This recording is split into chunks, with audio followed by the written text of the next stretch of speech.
everybody. Welcome to OzByDrone. I'm Greg. I'm John. Hi, everybody. Great to be back with you this week. Hello, indeed. It is good to be back. We had a little bit of a fun week last week. Telstra was playing silly games with us. I moved to another provider, and I won't go into great detail, but it was not a pleasant experience. Speaking of unpleasant experiences, we're having some red lights coming up on the screen today showing that there's problems with the stream going out. So if you could do us a favor and give us a thumbs up in the chat, or if there's a problem, let us know about it. That would be great. Anyway, before we do anything, what's happening in your world, John? Been fun. I had a trip down for a survey this week because we've been locked down for so long here in Sydney, 100 days straight. But you can travel for work, and so any excuse to get out of town and go to the country. So I went down to a place called Mount Jerrabomberra. It's down near our capital in Canberra, and they have a huge energy tower there.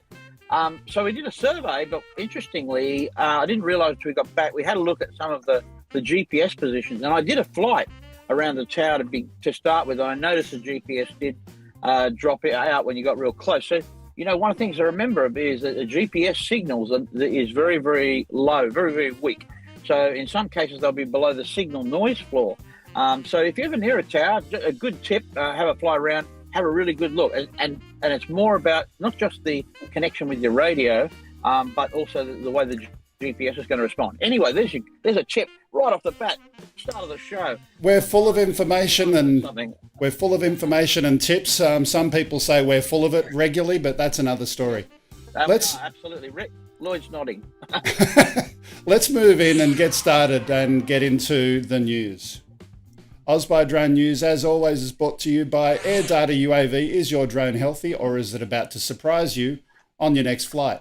Boo, surprise. No, don't wait to find out. Discover under the hood information and review the early signs of problems before you take off again. Use the discount code OzByDrone20 for a 20% discount. Link in the description.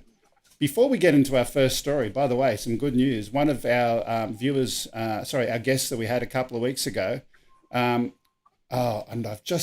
this is embarrassing. The guy who does the videos up in Queensland. Oh, I can't even think of his name now. Lloyd, we need you. Who was it we had a couple of weeks ago? Oh, come on. I've slept since then. I can't remember. Yeah, I'm old. That's right. He swept. Anyway. Find it, though. You're going to get a good plug. He's going to get a good plug because he's going to be doing some discounts for his drone training courses through OzByDrone as well. So yeah, you know the one I mean. Yeah. So yeah. Let me get back to that when I remember who it is. First of all, we're going to get into our first story, and this is a vital delivery. Now, apologies to this company if I mispronounce them.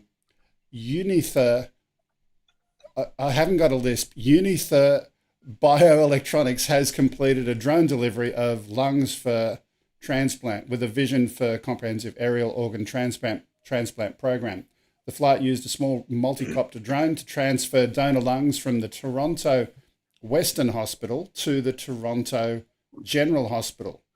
The selections of locations was pretty symbolic because these are the sites of the first single and double lung transplants.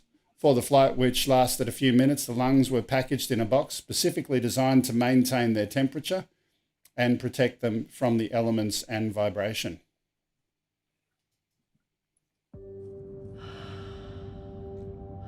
So the major limitation in organ transplantation is that there's not enough organs for the patients. Right now, it's logistically very challenging to move organs from all across the country. And so if we can move them around by drone, it's going to simplify things, but it's also going to improve the quality of the organs. This is not something that one group of people can do. By partnering with these different organizations, it really increases our chance for success. Key challenges was really learning about the regulatory framework, what's going to be needed from a legal perspective to enable those kind of technology to perform the same kind of mission at scale. There's so many things that are happening downtown Toronto on the airspace side, on the ground. It's not a simple thing, and we want to do it, in the safe basis. So, it's interesting they're talking about the legal aspects with that. I think that'd be the biggest risk. I mean, you've got someone at the other end there whose life literally depends on the safe delivery of that package. I don't know if I'd want to be that company. It's lots of work. Well, I think there will as things develop. This is one of those things.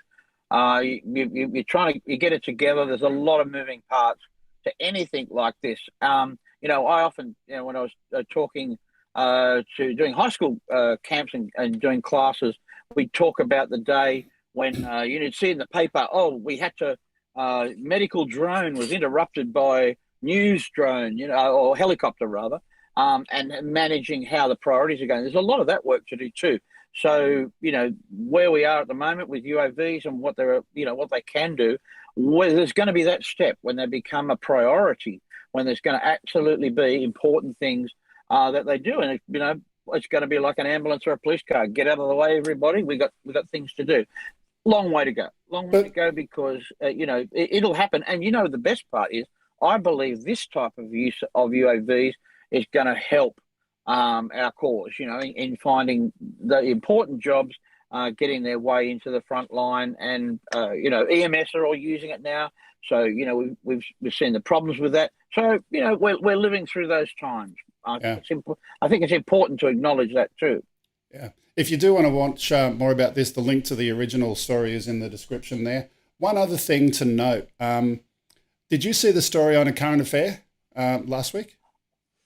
Refresh my memory. I do watch the show. I like the show. So they had was it A Current Affair or 60 Minutes? I can't remember now. They had a story about drones with the wing delivery service and the fact that they were taking 1 hour to deliver a cup of coffee, right? So there are some people who've actually gone and tracked that and reported on that. Yeah. With those kind of issues for delivering a cup of coffee, sure, there's going to be a lot more planning maybe and high availability for transporting human body parts, but still a lot of challenges in there. There's a lot of challenges, but see, I suppose in terms of the, more so than the medical industry even, when you talk about last mile delivery and being done by drones, I don't want my peaches and coffee come by drones. I got a coffee machine. I can probably. Oops. John is freezing up there. We've also got another problem. His face is kind of. Yeah, you're back. I'm back.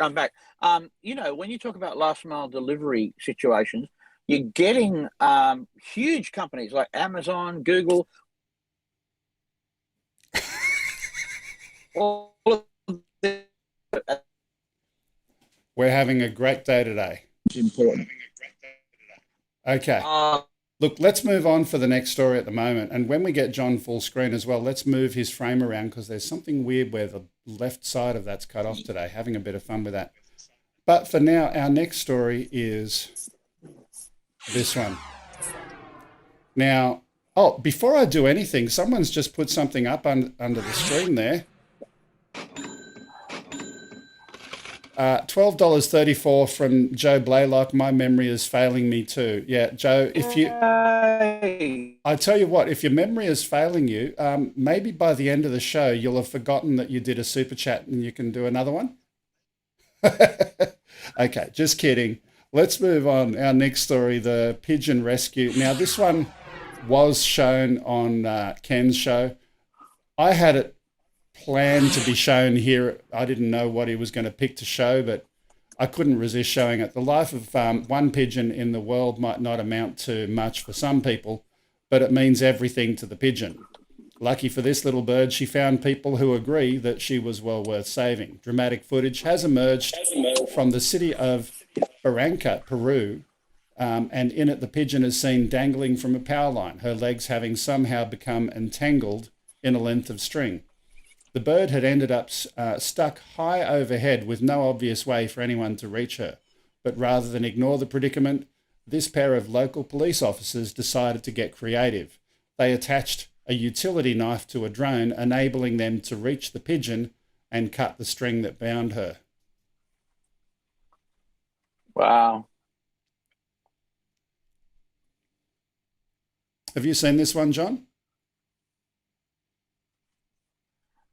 No, I haven't. This is a new one to me too. Wow, look, I mean, look at that. That's kind of get it together quickly. It looks good. Look at that. They've just got something together quickly. Yeah. Wow, the bird's just tired out now. It'd take a bit of work. You know, this is where you really need some good skills. I mean, the bird's not going to be happy about this, and someone needs to catch it, I suppose. Mm. Not an easy one. Not an easy one. Yeah, I don't know about you, but I just didn't think using drones to rescue wildlife would ever take off. Boom, boom. Thank you. Okay. There we go. Job So done. let's move into our next story right now. We'll skip through because I've got a lot I want to talk to our guest about today. So Yeah. we'll try and be quick on the news stories today. A demonstration video highlighting the drone deck mailbox of the future is what we're going to have a look at here. It includes a heating and cooling system within that frame. Check this out. Mm.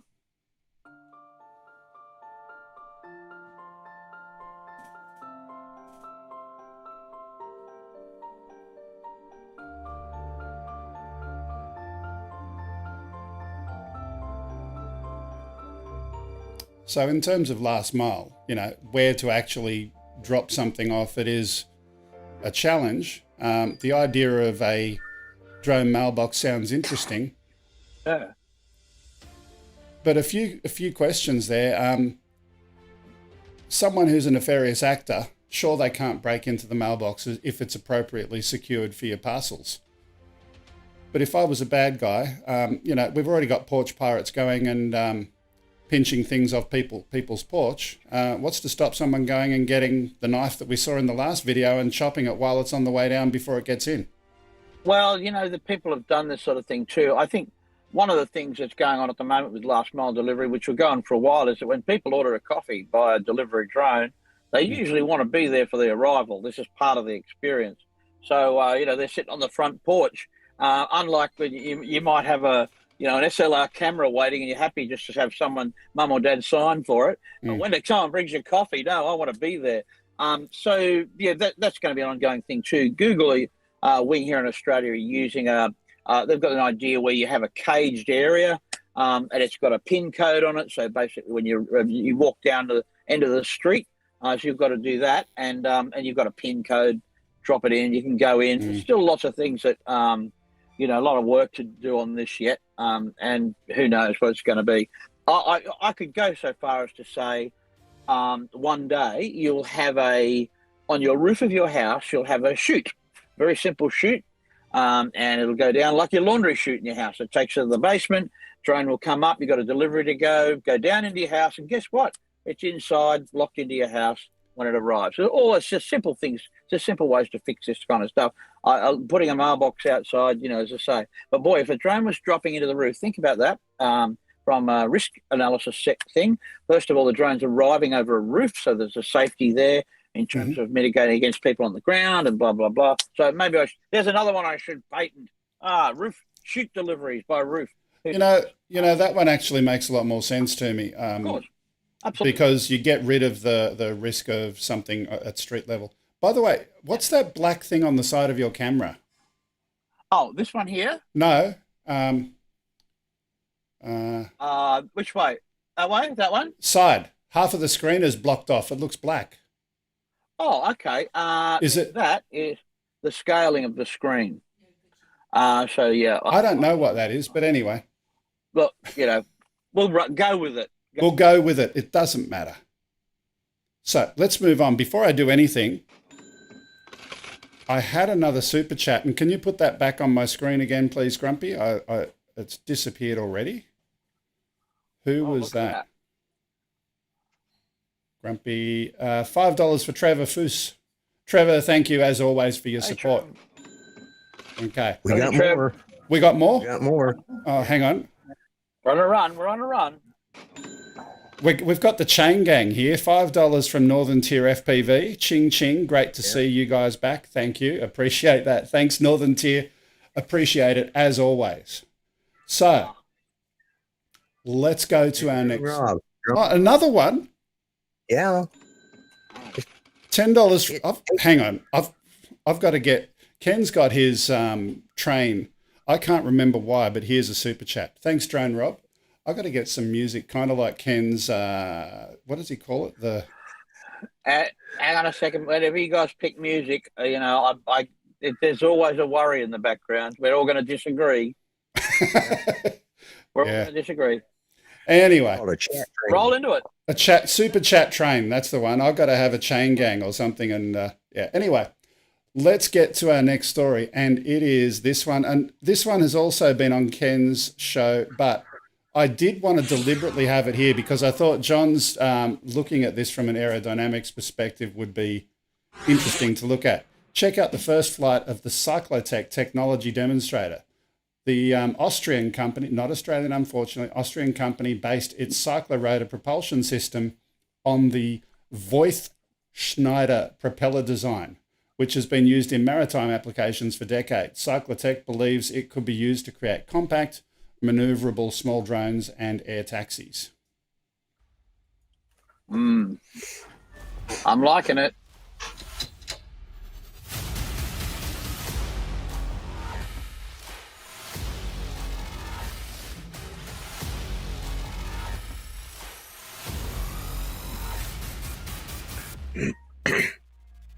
All right, so we've got to have a variable angle of attack change as it goes around because cyclic rotors, they have been around for a while.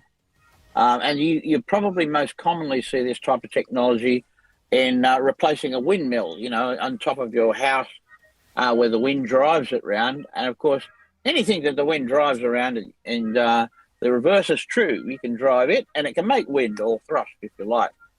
Beautiful. That is very clever. So you were going to ask, Greg, what are the efficiencies in it? Why would that be better than a ducted fan? I'm glad you highlighted that, John. Why would that be more or less efficient than a ducted fan? I'd love to hear that. Well, it's really about application. Ducted fans require a fairly direct stream into the fan to create the thrust. Now, this looks like it's gathering air from, and possibly could, from all directions around the rotors.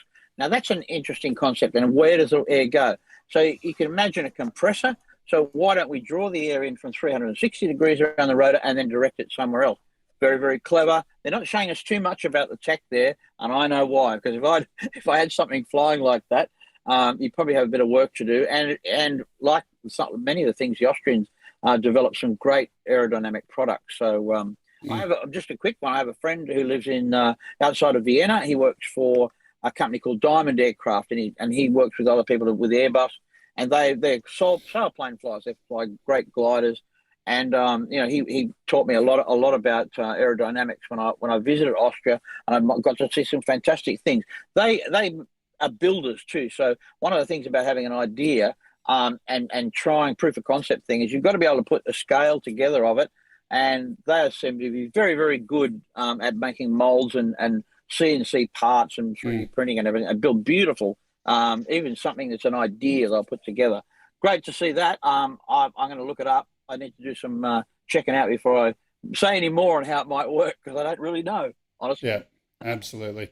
Yep. They didn't show much, and we'll have to keep an eye on that. But for now, we've got one more story before we go to our guest to have a chat to Jake, and that is this story. Hey. We spoke about deliveries a minute ago, and Wing has launched a new operating model, and you highlighted it a minute ago, John, on the roof. Yep. And like their drones, it'll be above your head. The new operating model offers two benefits by using existing space on a roof. They plan to shrink their operational footprint and expand their drone delivery without needing any additional real estate. So think Westfield. They're going to go and put these on the roofs of all of the Westfields. That's their plan. The clever bit about this is, though, Greg, the shopkeepers at Westfield are selling. So imagine you've got a whole shopping mall, and you can say, we're going to put this drone delivery thing on. So guess what you buy? Well, guess what you're ordering with the drone? Things from the shopping centre. So guess what? You do your credit card, you pay for it, gets your address. So the merchant has done the deal, sold it, It takes it upstairs to the roof. The delivery guy packs it onto the drone, and you get it. So 5 minutes before, 10 minutes before that, you're talking to the guy you're buying it off, or perhaps online, more imagining. But that's a real direct thing. So now we're not taking things from warehouse. Maybe that's where we're going to go, of course, from the warehouse, major warehouses with roofs where you can obviously deliver them. But for those unique, special kind of things that you want, you need an engagement ring. You forgot to get it. I don't know. I'm just making this up. And you can ring a jeweler. A jeweler. You say, look, show me this. I got to marry this girl now. I need it now. This is going to go. She's going to say no if I don't do it now. So the drone brings a ring. The whole thing works for me. You can just see how it works. I don't know what you pay for an engagement ring. I bought a couple of them.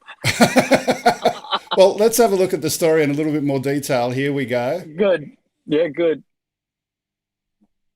Where's the video? Coming. There we go.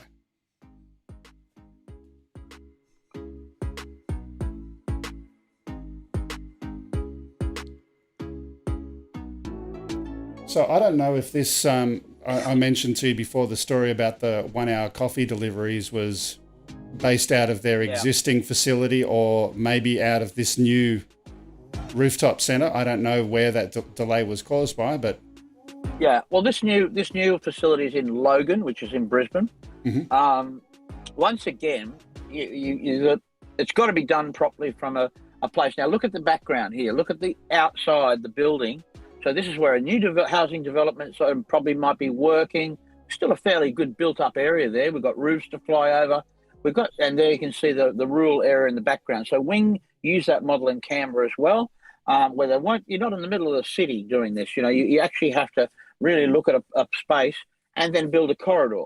So obviously there might be a major river. This is a perfect one.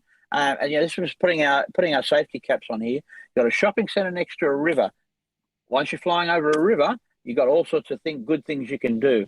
Obviously even BVLOS, you've got safety mitigators, not flying over populous areas. So that's the kind of thing we're going to see it first as well.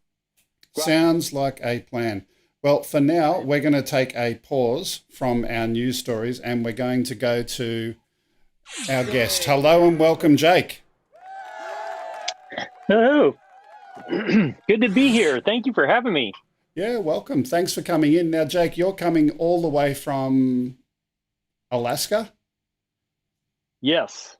Yeah, and so any and all internet issues we may have tonight are because we've tried to connect two completely different ends of the earth, and I don't know if we're allowed to do that. Yeah. Well, Australia has troubles connecting to anything at the best of time. But the interesting thing, Jake's coming from Anchorage, Alaska, and I actually live in a townhouse complex called the Anchorage. So I thought that was kind of neat. But before we do anything, I want to play just your channel promo video for people who don't know you on our channel, who may not have found you before. Let's find out who is Jake.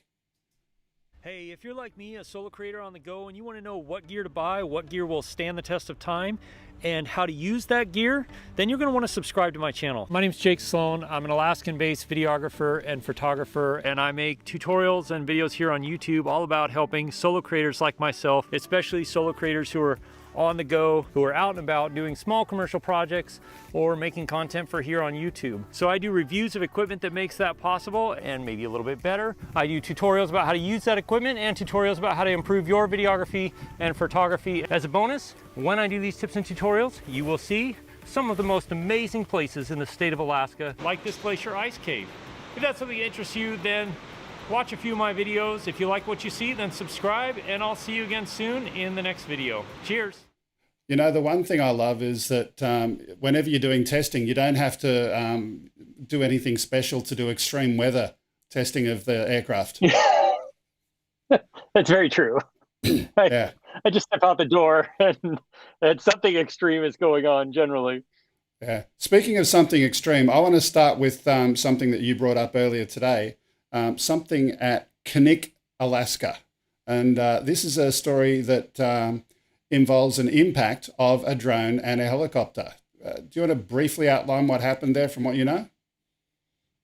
Yeah, so I don't know a lot because a lot is still, the whole incident's under investigation right now.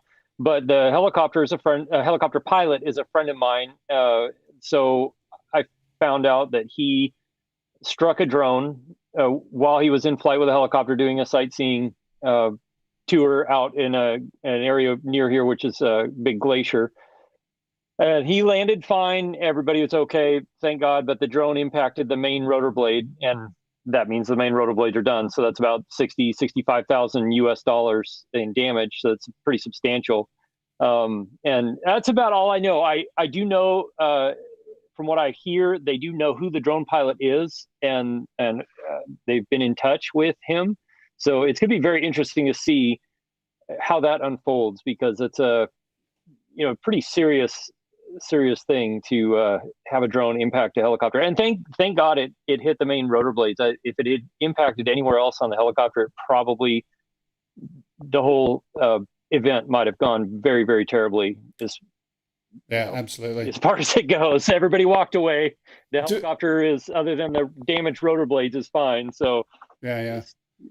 Do we know what the drone was? What the aircraft was? I don't. If I had to guess, I would say it was either a Mini 2 or more likely probably an Air 2. That's my guess. Okay, so smaller aircraft, happy in that regard. Yeah. Not that you can ever be happy about a drone making contact with an aircraft. But $60,000 worth of damage to the blades. But the good news is that it did hit there and he was able to safely land. Do you know from your mate if there was any severe impacts to flight control? No, he said other than it, started vibrating quite a bit, because I imagine it probably did put a dent in one of the rotor blades and threw him out of balance. He, no impact to control or anything like that. And I, on that front, I think is probably mostly a thing of just really good fortune on how it impacted the blades and where it impacted the blades, because there's a lot of places where it doesn't take much to really make a helicopter fly badly or not fly at all, because there's so many moving parts. But he was able to land. And so the only damage to the helicopter was the main rotor blades, which is really fortunate. One thing I would personally love to see is actually someone to outfit a couple of different models of helicopter and deliberately impact with them to understand the physics and the damage and the risk factors with that. We all agree that no one should ever be flying anywhere near a manned aircraft. But I think we've still got a lot to learn in terms of how can we improve the safety of our equipment on both sides. Certainly a lot of the work with remote ID and all of that kind of stuff with the ADS-B in is going to help. But I would love to understand more about the rest.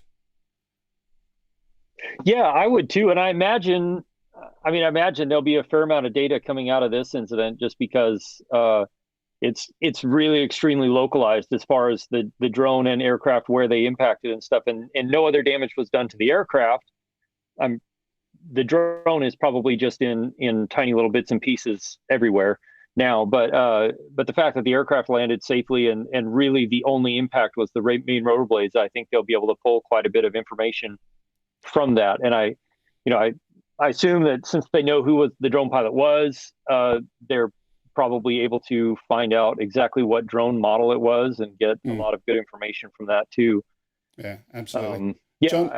As far as any of that going, that's the best case scenario you can hope for. It's very unfortunate it happened, but it will be interesting to see what comes out of that, and hopefully it'll be positive. Yeah. John, did you have any thoughts or questions about this topic? No, look, I hadn't heard about it. But look, it's I think Jake said, no one got hurt. There was a good outcome as outcomes go. It's going to happen. Helicopter rotor blades sometimes can shatter. So there's to a helicopter pilot, a risk of any kind of collision, even touching a tree branch or bird strikes, are often a problem. There's a lot of risk anyway. The drone's a small object, and trust me that the helicopters, rotor blades are very expensive. They are a throwaway item. You know, $60,000 US. Once you've done 2,000 hours with helicopter rotor blades, basically you throw them away as well. They have a life limit. And you can imagine it's the wings of the machine. It's very important. That's what I was about to say. Compared to a fixed wing aircraft of any kind, you don't have any backup. You can't glide down without your rotor blades.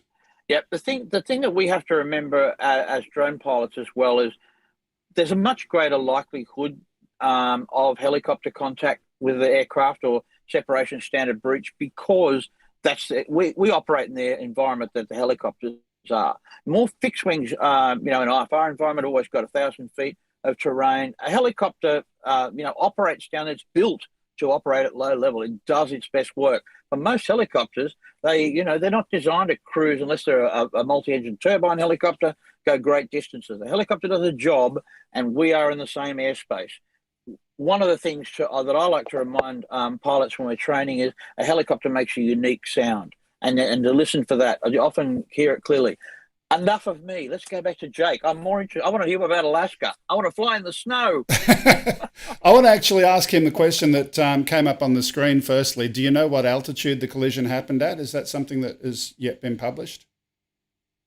It hasn't been published. I will say that if anybody ever comes to Alaska and you want to fly your drone, because it is a spectacular place to fly drones, one thing you have to keep in mind is that everyone up here, we have more small airplanes, more small aircraft per person than anywhere else in the world. And everyone up here flies at very low altitude. Over 400 feet is unusual for the small aircraft up here, and that's both airplanes and helicopters. So, for example, one day I was flying out by an area down near the ocean, flying the drone around, and I heard an airplane coming because I'm always on pretty high alert. Most of our airplanes don't have ADS-B, so you also don't get a warning on any of the newer drones, but you just have to really listen and pay attention. I heard him coming, so I got my drone back. I brought it real low over the water back to me, and he came along, and he was maybe 10 feet off of the water, 20 feet off the shore. And I apologize for all of you who are not in the English imperial system.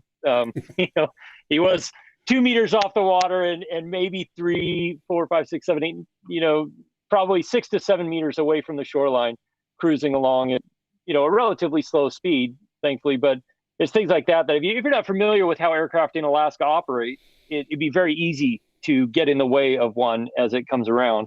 And but Alaska is a spectacular place to fly drones because we have so much just incredible places to see and explore. It's also a very dangerous place for drones because you can lots of obstacles really fast. Lots of obstacles. And one thing that we struggle with, and actually, because I have a few friends who are helicopter pilots and airplane pilots, one thing that we've found is very much in common is because our mountains and a lot of the areas we have to explore don't have vegetation or trees. It's very difficult to judge your distance because you have no real idea of what to scale things off. When you're flying around where you can see people or houses, you have a really good idea of, that's this far away because that person is about this big. And so you get a really quick way to figure out how close or how far away you are from something. When you're flying around mountaintops or glaciers or places where there's nothing that's really familiar to you or I, it's just rocks, snow, ice, it gets really difficult to judge how big or how small or how close or far away you are. It's really easy to crash a drone when you think you're much further away from something, and then all of a sudden you end up, and I've done it, hit the side of a glacier where you just don't have any idea how far away or how close you are. And it's one of the challenging things for flying up here. One of the many challenging things for flying up here. Okay. It would be challenging, absolutely, not having so many common points of reference. Let me move to, I've got 2 other quick topics I want to cover. Firstly, new tech and tech. You do a lot of reviews of different aircraft. What's your key must-have features for both a photography drone and an FPV drone? And with those features in mind, what's the next aircraft you'd go and pick up or you'd recommend to someone? So for me, with the photography drone, GPS stabilized drones. I said biggest feature is reliability. It has to be reliable, and it has to be able to withstand some pretty nasty, harsh weather conditions. I don't fly in the rain unless I have to, and I accidentally have once or twice. But it can be, just even flying at 40 below zero, which is the same for Fahrenheit and Celsius, in case anybody wonders. It's extremely hard on electronics, and so have something that's reliable and will be able to handle those things is really important. Followed up with that is, for me, image quality, because most everything I do is about how it will communicate visually what I'm trying to showcase. And so the last, like the Air 2S, with the 1-inch sensor, is just fantastic. But it's also fantastic for me because it's so small and portable, and everything I do is generally hiking to somewhere or kayaking or riding in small aircraft. So the smaller, the more compact it is, with the more capability it has, the better it is for me. And yeah, so that's on the GPS side. And before you go on the FPV side, and how do you think that fits into the rumors, certainly, of the capabilities of the Mavic 3? Is that still in your small enough size for you? So yes and no. I will be getting one because if all the rumors are correct, where it has a Micro Four Thirds sensor and it has a 40-something minute flight time, that is enough of a benefit for me to get one purely for the work that I do for other people. For me, this will probably still be the drone I take with me when I'm backpacking and stuff. But yeah, I'm really excited about the Mavic Pro, especially because so much of our year is, we go from the summer, which is almost no darkness at all, to the winter, which has very little light. And so having a larger sensor is going to make a big difference for me. Be able to fly in lower light conditions and still capture really good, really usable footage will be great.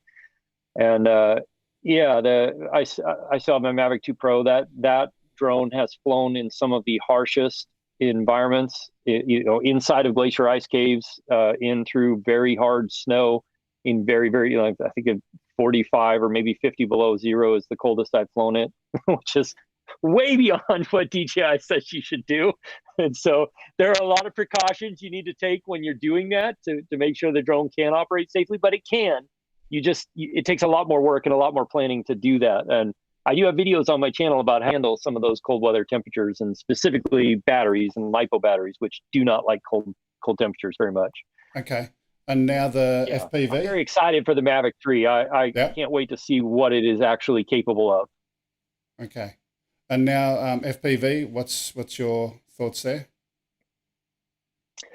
So FPV, this FPV drone is one I've just finished building and tuning, specifically because maybe I shouldn't say this considering the conversation we had a few minutes ago, but I do go out and chase aircraft regularly. Don't go and do it just like that. Everything I ever do with aircraft is extremely planned out. The pilot and I are in constant communication, and it's very, very carefully orchestrated to go out and actually film an aircraft with a drone. And so don't go out and just do it. It's a complicated thing. But so I built this specifically for that, because I needed something that could go fly for a little longer time and carry a little more top speed, and this can do that.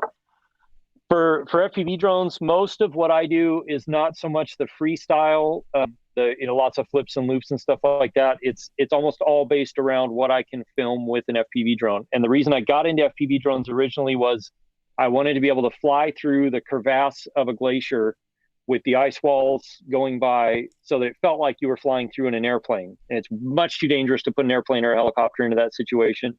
But with an FPV drone, you can put a camera in there, and it's the same exact experience as if you were to fly through. So now that I'm 17 drones into this, and a couple of my FPV drones will carry something like a Red Komodo, which is a 3.5 pounds, 2.5, it's about a 2 kg load between everything I put on there, which I've used for shooting for TV shows and stuff like that. It's my main thing about FPV drones is if I can get the speed I need, be able to put the camera that I need on there, and then get the shot that I really want to get, with the FPV drone. That's my main focus. It's not so much like going out and doing tricks. I do that just to train myself and to do it, but mostly it's for fun. When I just go out and fly like that. Anything else is purely about the type of shot that I need to get, either for me or for a director, and that's where FPV has been a lot of fun. Okay, and John, again, terrible experience recently though, and that was I think I posted on Instagram. It'll be on a YouTube video soon. We landed in a helicopter at the top of this about 2,000 foot cliff. And we landed up there purely because I was like, oh, I'd love to dive that with my FPV drone. And so the helicopter was like, sure, let's see if we can land at the top and you can try it. So I did. I'm standing at the edge, as close to the edge as I could get safely so that I could get clear signal as far down the cliff face as I possibly could. And I went out and dove the FPV drone down there. That was great. It was when I came back up and I circled around myself. And as I circled around, I went from over the snow to over the cliff where they just dropped out. And it was the one and only time in my entire life where I've had vertigo. And the helicopter pilot was being my visual observer. And I just was like, grab me quick. And she reached out and grabbed me because I just had no idea what direction I was, if I leaned left or right, which way. It was the most bizarre thing I've ever had happen. And so I had her try it out because my goals record it. And she said the same thing. It was like the most intense vertigo she'd ever experienced either. She's flown helicopters for decades, 10,000, I think it's 10,000 hours or more. And it just, it was terrifying. I'm so glad somebody was there to grab me and keep me upright. Yeah. And the other pilot we've got here, John's certainly a commercial pilot. Have you got any other thoughts on that? Yeah, look, I was just going to ask Jake, one of the things that I've known flying, I've flown around snow before, and, I've studied the Mount Erebus accident where we had a situation of whiteout. So, your conditions that you often fly in, you've got this white sky, white snow falling with no horizon. It must be really hard to fly over snow. I like it is over water, I suppose. But I suppose when you crash into the snow, it's not an unhappy day in some ways. Generally, snow doesn't do a lot of damage. I try and waterproof the drones as best I can so that I can knock it off and keep flying. The nice thing is here, the snow is generally very dry because it's cold. It's very cold. So it doesn't, anything that's hot, it will melt onto, but anything that's not hot, which flying at really cold temperatures, not much gets hot on a drone. It's fairly easy to get rid of. In that case, where I was flying, I had come back up and around, and I was going to fly down this glacier toward the helicopter. Just a really nice shot, kind of cruising low along the snow. But when I came around and was getting ready, I realized the light was so flat, I couldn't see where the snow started and stopped. Okay. So then I just came, I found myself in a red jacket because it's, looks good on film and it's easy to find myself. I flew around and landed, but it was exactly the type of situation you described, where you come around and you're setting up for a shot and you realize you just have no idea where anything is. And it goes to the depth thing too, because there's no way to tell where there's no scale.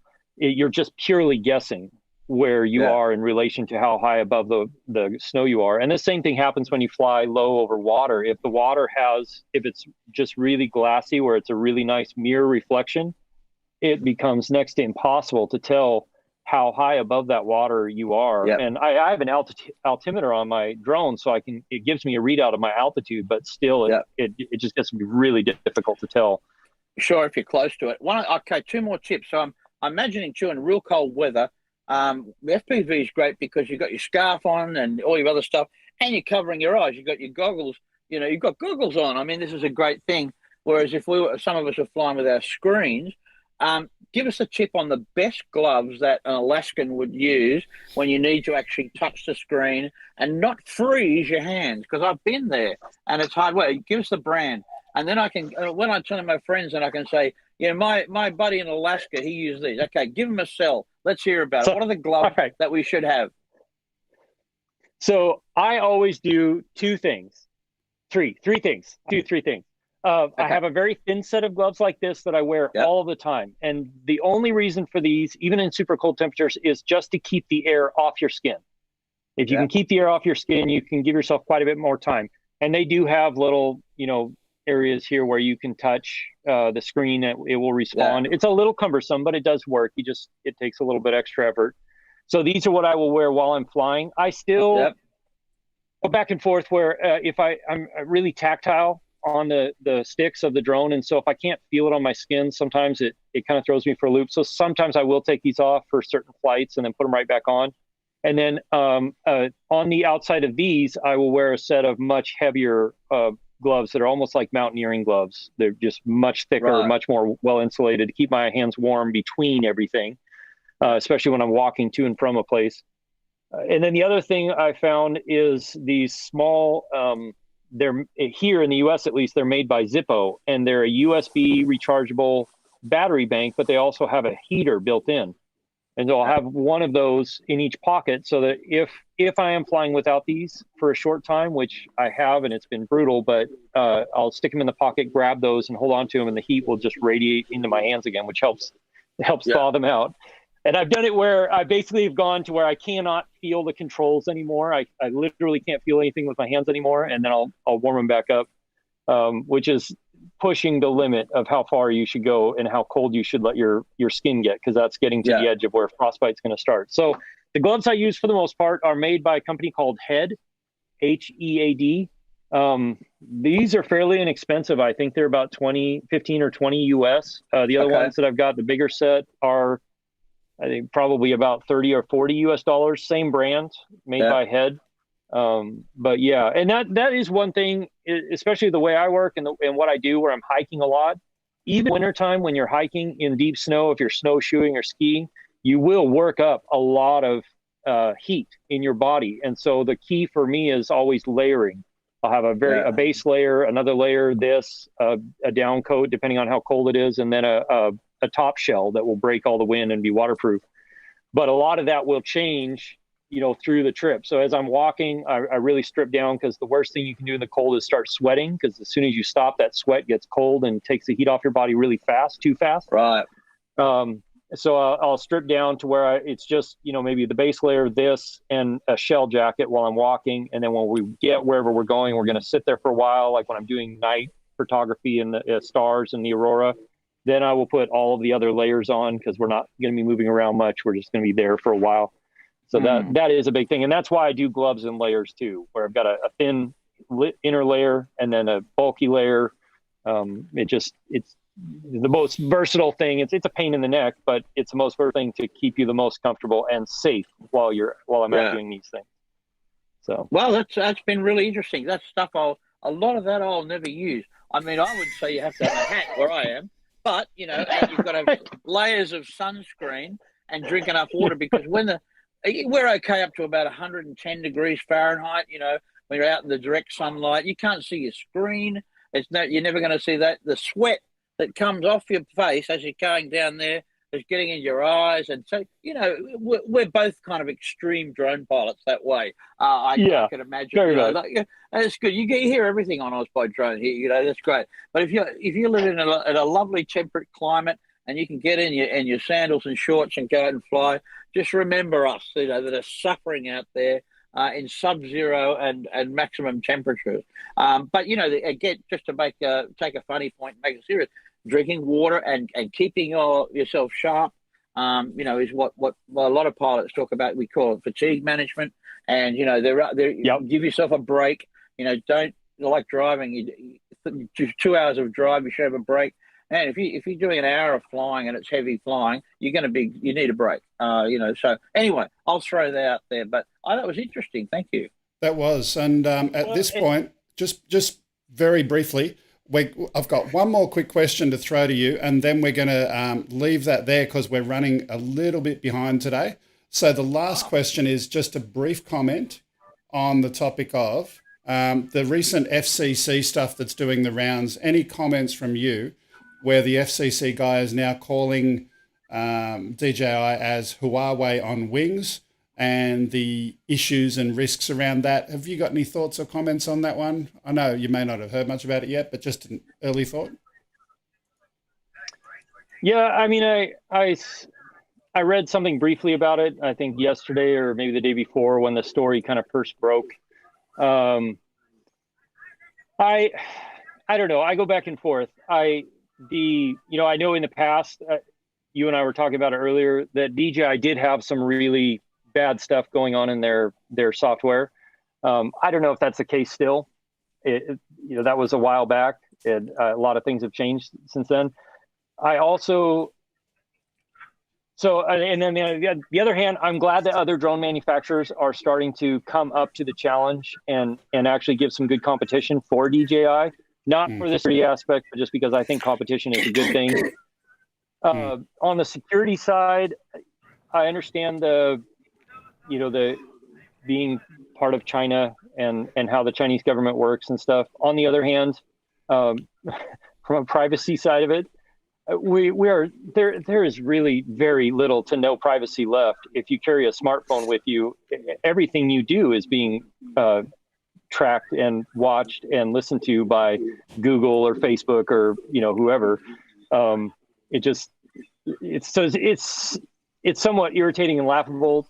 Maybe not laughable, but somewhat irritating to me, especially when it gets into the political space, that certain one or two things will be cherry picked out and gone after as the big bad wolf, so to speak. And it could very well be. I don't know. I don't know the code, but it just, when there's so much of that going on in our world at general, it's interesting. So I would be curious to see if somebody did a real deep forensic dive into the code, to see if DJI has made the changes that they claim.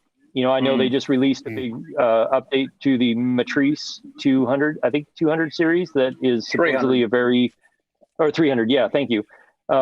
The Matrice 300 that's very much privacy focused, on what you do with that drone, which makes sense being it's an enterprise drone, and that would be the drone that a lot of entities would use in more sensitive situations. So it'll be interesting to see how it plays out. Lots of stuff to chat about there, and we'll leave that discussion there for now. But before we do anything else, we have a little bit of fun with our guests. Just a very quick... Ladies and gentlemen, boys and girls, it's time to play Stump the Yank. That's right, ladies and gentlemen, boys and girls. Whoops, let's turn the music down. There we go.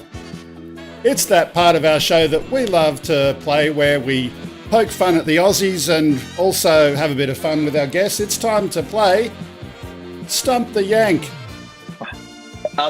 Yeah, I suppose that. Alaska's in America, isn't it? I should know that. Thanks, Lloyd. Correct me there. You're still a Yank, right? You can't say an Alaskan is... Would you call... You're an American, right? I'm sorry. Well, yeah, he's a Yank. Ignorance. He's from your point of view, yeah. What's another term for an Alaskan? I mean... I know. Well, Canadians, they're in the middle of that, right? They've got Canada in the middle. They're not Americans, are they, Lloyd? They're kind of like New Zealanders to us. Yeah, right. I get it. Yeah, exactly. Yeah, exactly. Yeah. They're the apologetic state. Yeah. When we had some Canadians on before, we changed the name to Cook the Canuck. Yeah. But anyway. Actually, Alaskan. All right, off we go. Okay, what do we got, Lloyd? The term for Alaskans is somebody who's insane, because you have to be a little bit insane to live here. Yeah. I'm telling you, that goes without saying. You don't have to tell us that. Yeah, exactly. I think that's. But honestly, I think the same is true for anybody who lives in Australia. From what I see there, pretty much everything is trying to kill you or eat you in some regard. Yeah. And the temperature extremes you have are extreme on the opposite end of the temperature extremes we have, but it's the same thing. It's brutal. Right. Yeah. All right. Yeah, I got some good ones. John, are you going to talk all day? No, I'm not. I'm waiting for you to start talking. Okay. Okay, go, Lloyd. Are we ready? All right, here we go. All right. What does dead horse mean in Australia? Is that a special drink that you can get at any Aussie pub? Is it ketchup? Or is it how you feel after work? Now, this is from Australia's point of view. I'm going to go with how you feel after work. Actually, no, it's ketchup. Yeah. Now, moving on with more animals. What's a dog's eye? Is that the evil look the bartender gives you when you forget to pay your tab? Is it a meat pie, or is it a special drink that they love to drink in Australia? I'm going to go with special drink. No, it's a meat Sounds pie. like a really great special drink. No, it's a meat pie. Perfect. And Lloyd, while you're at It- it, you should mention that you can have, when we order a pie with a ketchup, we ask Right. for a dog's eye with dog's dead eye. horse. With a dead horse, that's right. That's actually why I put those two together. Thank you, Lloyd. All right. Good, just All right. stating the obvious. Here's one that I haven't used before. And, okay. In Australia, there's a place, a thing, or an object that's called a coat hanger. Now, is that a special drink? Because you know they like to drink down there more than they do in Ireland, I think. About Okay. same as an Alaskan. Yeah. Or is it, or is it a place in their house that they hang their coats? Or is it the Sydney Harbor Bridge, maybe? What was the first one again? A special drink that they love in Australia. Always go with the drink, mate. Yeah, I'm going to go with the drink, I think. Yeah. Sydney Harbor Bridge. You've got to remember the Sydney Harbour Bridge looks like a coat hanger. That's what we call the coat hanger. It does? I can't think of what it looks like. Yeah. Oh, I Okay. guess okay. I guess it does. Yeah. So, Jake, we've unfortunately got to that point. You've lost 3 for 3, so game over. Thank you for playing. Like I said, we love having fun, poking fun at ourselves and having a bit of fun with our guests. Thank you for being very much with us today. If you've got a couple of minutes, do me a favor, go to the chat room because there's lots of people asking questions over there. Too many for us to cover here today. Let me just see. Do you hide by yourself or take someone with you? That's one we'll just ask briefly. Do you normally have someone with you when you're flying? Yeah, I try and take someone with me all the time, every time I can, because it's just it's a much more safe way to travel when you have another person with you, both from a wildlife perspective, but also if everything goes or anything goes wrong, having another person with you is a wise move. Yeah, absolutely. Look, thanks for being with us again. It was great to have you on. And as I said, go have a quick little chat in the chat room. And if you've got more time, feel free to come into the Discord server after the show. But thank you very much, Jake. I appreciate it. Thank you for having me. Yeah, absolutely. So here's what we're going to do. We did have 5 more stories, but I'm going to cut that down to 1 more story, and we're going to do the last one in the list. So we're going to skip 4.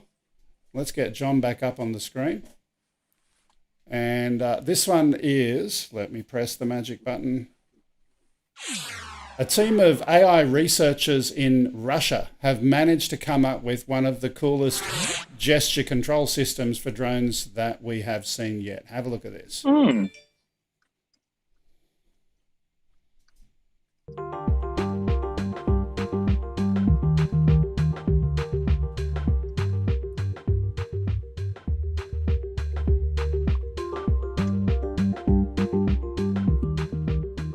So we all know that there's gesture control in DJI equipment as well, but they've been doing research for going that next mile and drawing in the sky and building flight plans with that. It's really cool.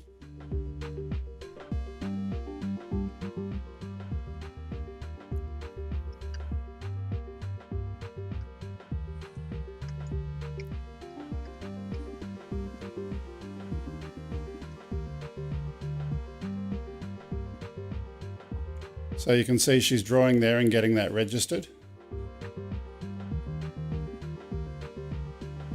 And this is where in a couple of seconds we're actually going to see an aircraft take off and follow the handwritten flight plans, etc. There we go. There we go.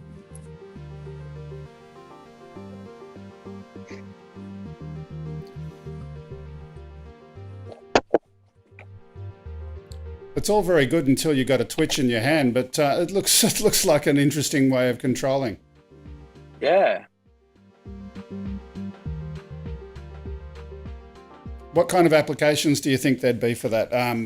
If you're doing, say, inspection and 3D modeling and all of that kind of stuff, if you can set it to a fixed distance away from an object, but pointing to it where you want it to go, is that something that you think there's applications? Or There is a whole, movement of what we call HMI, or human machine interface.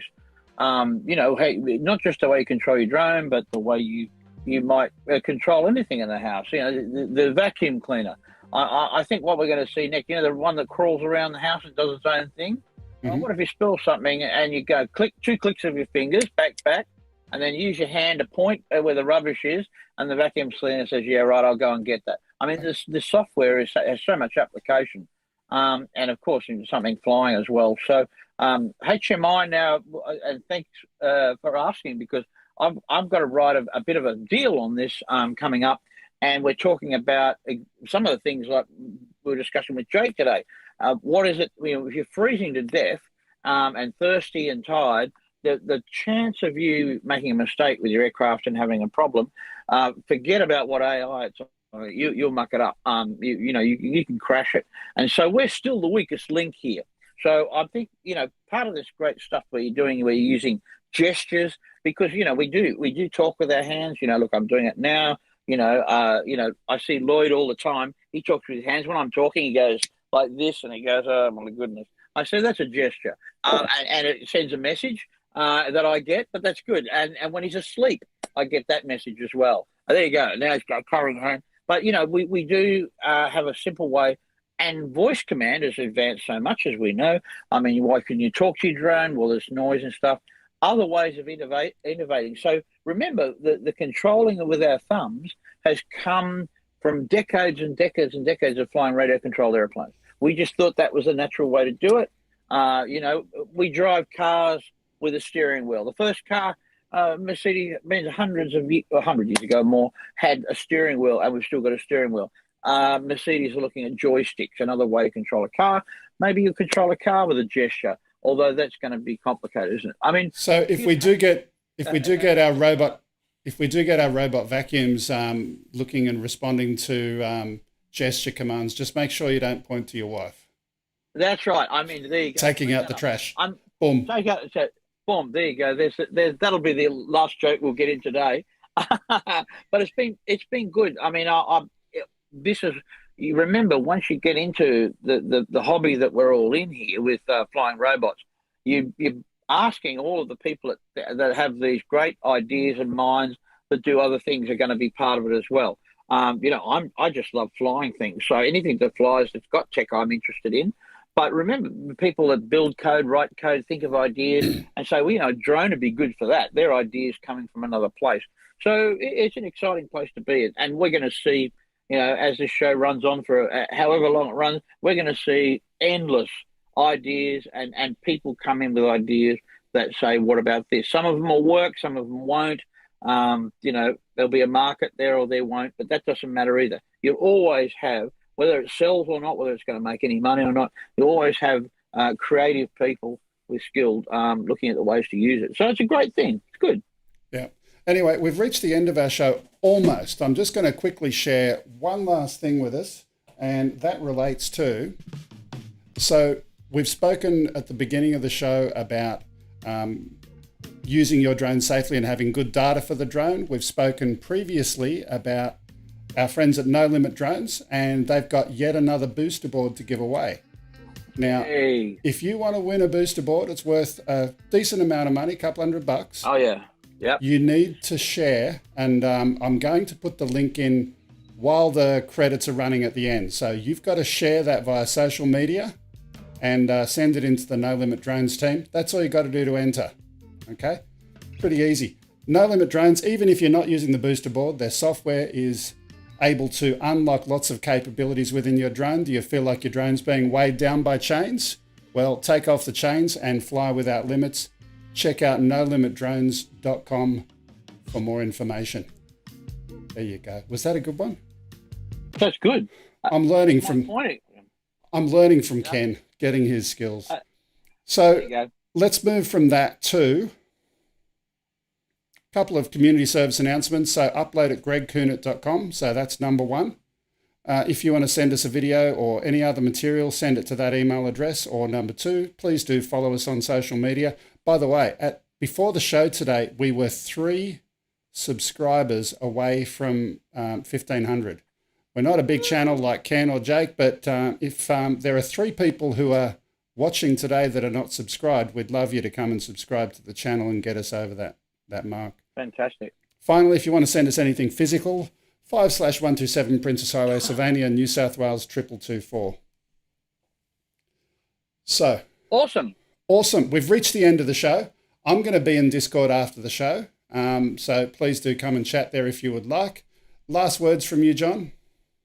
Oh, look, been a great show. It was we were in Alaska. Wow, fantastic stuff. And here we go again. People fly all over the world. And he's got a beautiful freeze frame there to finish the show. Lloyd? Hey, great guest. Jake's a great guy. He was a lot of fun to give a hard time to. And remember what I say, be kind, treat each other better than you treat yourselves. Remember, everybody matters, especially drone people. And even old grumpy farts. Anyway, thanks for watching. Thanks for being part of the show. We will see you next week at the same time. Thanks for watching. Bye-bye for now.